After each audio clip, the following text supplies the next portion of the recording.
പരിഷ്കരിച്ച 2, 4, 6, 8 ക്ലാസുകളിലെ പാഠപുസ്തകങ്ങളുടെ പ്രകാശനം ഏപ്രിൽ 23-ന്. 16 വർഷത്തിനു ശേഷം സംസ്ഥാനത്തെ പൊതുവിദ്യാഭ്യാസ മേഖലയിൽ നടപ്പിലാക്കുന്ന പാഠ്യപദ്ധതി പരിഷ്കരണ പ്രവർത്തനങ്ങൾ പൂർത്തിയായതായി പൊതുവിദ്യാഭ്യാസ വകുപ്പ് മന്ത്രി വി ശിവൻകുട്ടി അറിയിച്ചു. ഈ മാസം 23-ന് തിരുവനന്തപുരത്ത് കോട്ടൺ ഹിൽ സ്കൂളിൽ നടക്കുന്ന ചടങ്ങിൽ പരിഷ്കരിച്ച പാഠപുസ്തകങ്ങളുടെ പ്രകാശനവും സംസ്ഥാനതല വിതരണ ഉദ്ഘാടനവും മുഖ്യമന്ത്രി പിണറായി വിജയൻ നിർവഹിക്കും.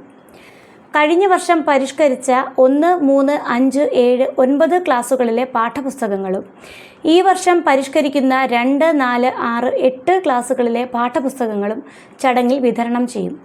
10ാം ക്ലാസ്സിലെ പുതുക്കിയ പാഠപുസ്തകങ്ങൾ 9ാം ക്ലാസ് പരീക്ഷ കഴിയുന്നതിന് മുമ്പ് തന്നെ കുട്ടികൾക്ക് വിതരണം ചെയ്തിരുന്നു. പരിഷ്കരിച്ച പാഠപുസ്തകങ്ങൾ സമയബന്ധിതമായി വിദ്യാർത്ഥികളിലേക്ക് എത്തിക്കാൻ കഴിയുന്നത് അഭിമാനകരമാണ് എന്ന് മന്ത്രി തിരുവനന്തപുരത്ത് വാർത്താ സമ്മേളനത്തിൽ പറഞ്ഞു.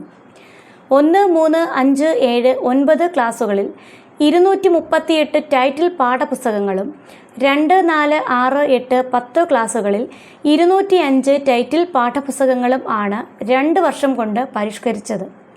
സ്കൂൾ പ്രവേശനോത്സവം ജൂൺ 2-ന് ആലപ്പുഴയിൽ നടക്കുമെന്നും മന്ത്രി വി ശിവൻകുട്ടി അറിയിച്ചു. പാഠ്യപദ്ധതി പരിഷ്കരണത്തിൻ്റെ ഭാഗമായി പ്രൈമറി തലങ്ങളിൽ കായിക വിദ്യാഭ്യാസത്തിന് വേണ്ടി ഹെൽത്തി കിഡ്സ് എന്നുള്ള പ്രത്യേക പുസ്തകവും 1 മുതൽ 10ാം ക്ലാസ് വരെയുള്ള കുട്ടികൾക്ക് വേണ്ടി യോഗ പരിശീലനത്തിനായി പ്രത്യേക പാഠപുസ്തകവും കലാവിദ്യാഭ്യാസം, തൊഴിൽ വിദ്യാഭ്യാസം എന്നീ മേഖലയിൽ പ്രത്യേക പാഠപുസ്തകങ്ങളും തയ്യാറാക്കി സ്കൂളുകളിൽ എത്തിച്ചിട്ടുണ്ട്.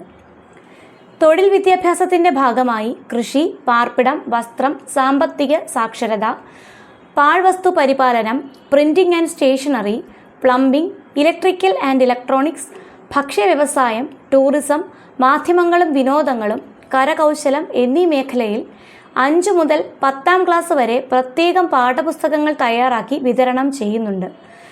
മെയ് മാസം 10ാം തീയതിയോടുകൂടി 3,80,00,000 പാഠപുസ്തകങ്ങൾ വിദ്യാലയങ്ങളിലേക്ക് എത്തിച്ചേരും.